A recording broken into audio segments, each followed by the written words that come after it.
هر انسان ته د انسان په نظر ګوره، هر فقیر ته د خپل ځان په نظر ګوره. که د سل چتر محل وی په دنیا کې، قبرستان ته د مکان په نظر ګوره. اورېدلی مې نومونه هم څلور دي، نازل شوي کتابونه هم څلور دي. د څلورو فرشتو په لاس نظام ده، امامان د مسلکونه هم څلور دي، پر څلورو بازوګانو دې سفر ده. جنازه کې تکبیرونه هم څلور دي.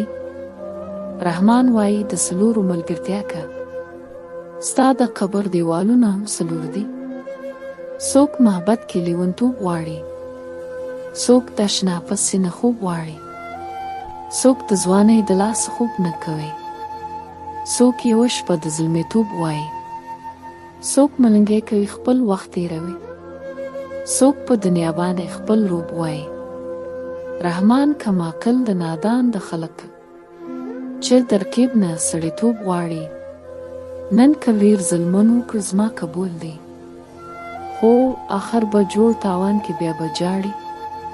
بادشاهي کړه نن د حسن په تخت ناست بادشاهان به ملنګان کې بیا به جاړ. زه خو په خولل ګرځم وایم خیر ده، خو حساب به په میدان کې بیا به جاړي. په راحت کې خو به هر سړی د یار شي، یار هغه دی چې په سخته کې پکار شي. ټول خپلوان ترېنه تاویږي چې امیر وي، چې غریب شي هر سړی ترېنه بیزار شي. نو حقیقي مینه هغه دی رحمانه چې مزار سره د جوړ مزار د یار شي.